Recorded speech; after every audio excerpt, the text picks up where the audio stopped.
Assalamualaikum warahmatullahi wabarakatuh. Hello, my lovely student. For today, Miss Putri akan membahas. I wanna give you video about pembahasan kisi-kisi IPS kelas 7. Nah, di video ini Miss Putri akan membahas beberapa soal yang sering Ananda Miss keliru dalam penjawabannya. Nah, kita coba lihat sama-sama ya. And then don't forget, Ananda Miss siapkan soal-soal rangkumannya biar bisa dijawab setelah Ananda Miss menonton video ini. Kita masuk soal yang pertama. Nah, di sini kita baca yaitu kota kabupaten Indonesia muncul beberapa minimarket. Hal ini mendorong masyarakat lebih memilih berbelanja di minimarket tersebut daripada pergi ke pasar tradisional. Nah, dalam interaksi keuangan, peristiwa tersebut dikenal dengan A. Complementary, B. Intervening opportunity, C. Transferability, dan utility. Coba kita tunggu Ananda bisa menjawab. Nah, jawabannya di sini adalah intervening opportunity. Kenapa? Karena di sini kesempatan antara intervening opportunity merupakan suatu lokasi yang menawarkan alternatif lebih baik sebagai tempat asal maupun tempat tujuan. Nah, perilaku masyarakat terjadi pada Kabupaten Indonesia memilih untuk membeli ke minimarket karena minimarket menawarkan barang yang lebih praktis dan tempatnya lebih modern dibandingkan dengan pasar tradisional. Nah, di sini adanya persaingan antara pasar tradisional dengan yang namanya minimarket. Untuk contoh soalnya, kita lihat soal nomor 7. Nah, ini sebuah peta yang ditampilkan.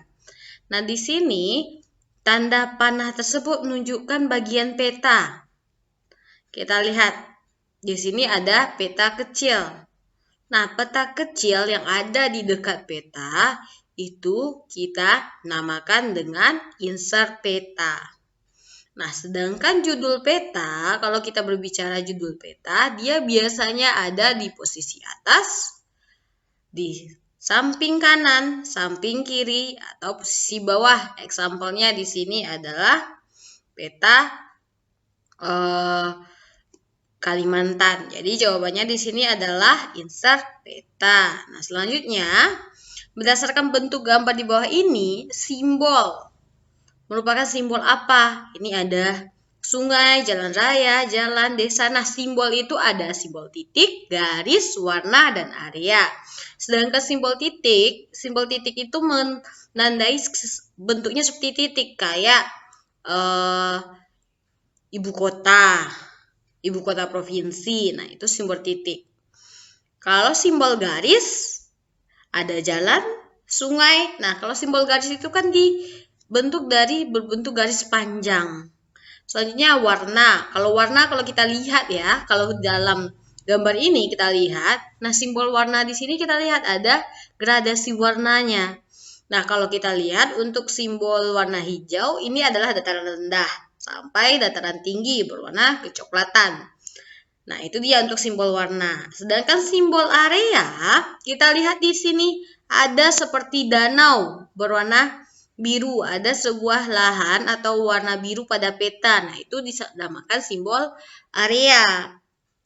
Nah, sedangkan pada gambar ini, simbolnya apa yang akan ditampilkan? Jawabannya adalah simbol garis. Kenapa simbol garis? Karena dia simbol yang digunakan berupa garis. Example-nya di sini untuk batas negara. Nah, ini batas antara negara Indonesia dengan negara Malaysia ditandai dengan adanya simbol garis. Terus kalau sungai, kalau Ananda Miss melihat di sini ada bayangan sungai ya. Sungai itu digambarkan menggunakan simbol garis. Selanjutnya kita lihat lagi yaitu mengenai soal bentuk interaksi sosial. Nah, apa aja sih bentuk interaksi sosial itu? Ada beberapa hal. Nah, sebelum kita menjawab pertanyaannya, kita lihat apa aja sih perbedaan dan penjabaran tentang bentuk interaksi sosial itu dan bagaimana cara membedakannya. Ayo kita bahas pada video berikut. Nah, selanjutnya untuk materi yang lain yaitu mengenai bentuk interaksi antar ruang. Nah, kita ingat untuk interaksi antar ruang ada 3 gambarnya yang selalu kita munculkan. Ini untuk gambar yang pertama. Nah, kita lihat di sini, sebenarnya bentuk-bentuk interaksi antar ruang itu apa? Nanti kita bahas ya sayang. Kita lihat pada video berikut. Nah, selanjutnya kita lihat tentang pengaruh letak negara Indonesia. Letak negara Indonesia itu ada secara geografis, geologis, astronomis. Nah, di sini pengaruhnya lagi. Nah, itu akan kita bahas satu-satu ya sayang. Kita lihat pada video berikut ini.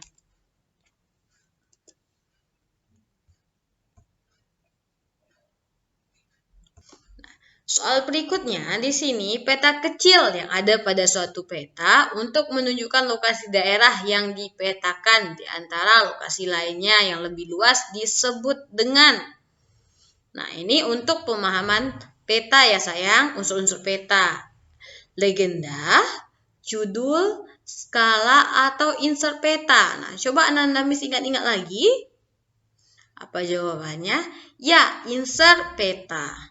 Nah, kita lihat di sini untuk komponen peta yang pertama judul. Judul itu mengenai informasi berupa kata-kata singkat yang muat gambar-gambar umum peta. Terus legenda, tempat untuk menunjukkan keterangan simbol yang digunakan pada peta. Selanjutnya, peta perbandingan jarak atau di sini bukan peta ya, itu namanya skala. Sedang skala itu adalah perbandingan jarak pada peta dengan jarak sesungguhnya di lapangan. Nah, kalau insert itu keterangan yang memberi penjelasan posisi suatu objek, walau atau wilayah pada peta tersebut berupa peta kecil. Nah, jadi ada peta kecil yang menerangkan lokasi atau suatu objek pada wilayah peta. Oke, kita coba bahas soal selanjutnya ya sayang. Di sini negara Indonesia sangat diuntungkan karena letak geologisnya. Akibat dari letak geologis Indonesia itu apa? Nah, coba Ananda Miss baca di sini. Apa jawabannya? Ada yang tahu? Ya, jawabannya adalah kaya akan bahan tambang seperti minyak bumi, batu bara, dan bauksit. Nah, secara geologis, wilayah Indonesia terletak di antara 3 lempeng, yaitu Eurasia, Pasifik, Indo-Australia. Sehingga di wilayah Indonesia banyak mineral-mineral yang terbentuk akibat aktivitas lempeng tersebut, sehingga menyebabkan terbentuknya bahan tambang. Nah, jadi secara geologis, keuntungan bagi kita adalah banyaknya badan tambang. Selanjutnya, sebagian remaja di kota besar di Indonesia seperti Jakarta menggemari para penyanyi dari Korea. Mereka meniru penampilan para penyanyi, pujian mereka tersebut seperti gaya rambut dan pakaian.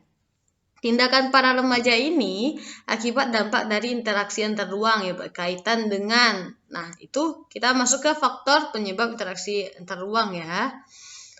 Mobilitas antar wilayah, perubahan sosial budaya, perubahan orientasi mata pencarian, perkembangan sarana dan prasarana. Coba Anda bisa ingat apa dia? Jawabannya adalah perubahan sosial budaya. Nah, di sini peniruan gaya rambut dan cara berpakaian merupakan wujud dari perubahan sosial budaya di kalangan remaja. Namun skalanya kecil dan tidak mempengaruhi aspek lainnya. Kalau kita masukkan ke faktornya itu adalah identifikasi. Selanjutnya, proses interaksi sosial akan terjadi apabila antara pihak-pihak yang berinteraksi melakukan tindakan berupa kontak sosial dan komunikasi, menyendiri dan tertutup, bersinergi dan ambisius, D. Kerjasama dan solider. Nah, syarat dari interaksi itu sebenarnya apa? Jawabannya adalah kontak sosial dan komunikasi. Nah, di sini terdapat interaksi sosial apabila memiliki syarat tersebut. Apa aja syaratnya? Adanya kontak sosial baik secara langsung maupun tidak langsung.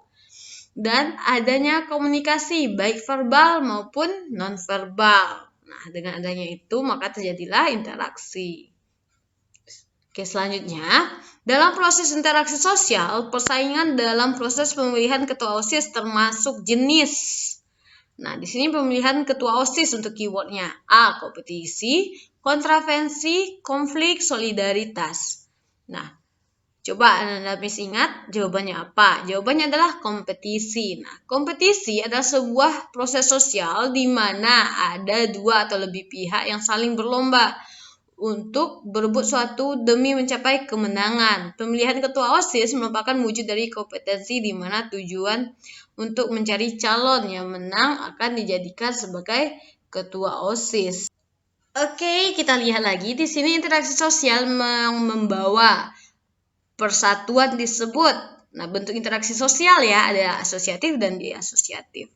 Nah, coba Anda lihat jawabannya adalah asosiatif. Nah, di sini proses asosiatif merupakan proses di mana interaksi sosial membawa ke arah persatuan masyarakat. Bentuknya ada kerjasama, akomodasi, akulturasi, dan asimilasi. Kita lihat norma yang menunjukkan perbuatan yang dilakukan secara berulang-ulang dalam bentuk yang sama disebut dengan A. Cara, B. Kebiasaan, C. Tata kelakuan, dan D. Ada istiadat. Ayo, siapa yang tahu jawabannya? Secara berulang-ulang, berarti itu dinamakan dengan kebiasaan. Nah, di sini norma menunjukkan perbuatan suatu masyarakat secara berulang-ulang. Aktivitas kehidupan manusia disebut dengan norma folkways atau kebiasaan.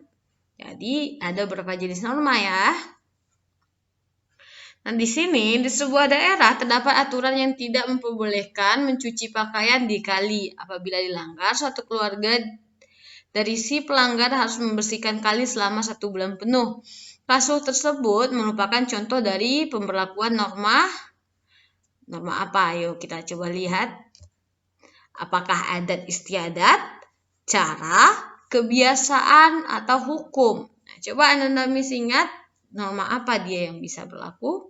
Jawabannya adalah adat istiadat. Karena di sini adat istiadat merupakan norma yang terbentuk di kalangan masyarakat adat tersebut dan tidak berlaku pada masyarakat secara luas. Kan keywordnya di sini di sebuah daerah ya. Selanjutnya, lembaga sosial juga berperan sebagai kontrol sosial. Maksud dari pernyataan tersebut adalah di sini lembaga sosial sebagai sistem pengawasan masyarakat terhadap tingkah laku anggota masyarakatnya. Lembaga sosial sebagai wadah dalam membantu mengentaskan kemiskinan di Indonesia. C. Lembaga sosial membuka lapangan kerja baru bagi masyarakat Indonesia. D. Lembaga sosial mengentaskan kemiskinan. Nah, coba Anda ingat maksud dari pernyataan tersebut adalah lembaga sosial sebagai sistem pengawasan masyarakat terhadap tingkah laku anggota masyarakatnya. Nah, di sini lembaga sosial berperan juga sebagai pengendalian sosial ya, berupa pengawasan maupun pencegahan masyarakat agar perilaku sesuai norma-norma yang berlaku. Nah, jadi lembaga sosial itu berperan sebagai pengendalian kayak lembaga pendidikan, ekonomi, keluarga. Nah, di sini salah satu fungsi dari lembaga keluarga adalah fungsi afeksi. Maksud dari fungsi tersebut adalah kan ada dia fungsi afeksi, ada juga fungsi laten. Nah, kita lihat di sini, kalau dia sebagai fungsi afeksi, setiap anggota keluarga saling mengawasi. Keluarga memberikan kasih sayang dan perhatian kepada anak-anaknya. Keluarga membentuk kepribadian anak agar sesuai dengan tuntutan masyarakat. Ayah menjadi tulang punggung keluarga. Nah, kita lihat ini yang fungsi afeksi ini yang mana? Yaitu keluarga memberikan kasih sayang dan pengertian kepada Miss. Sekian video penjelasannya. Untuk lebih jelasnya, Miss akan share juga link-link dari materi kita hari ini. Jadi, Ananda Miss bisa melihatnya lagi untuk dibahas sebelum kita ujian ya sayang.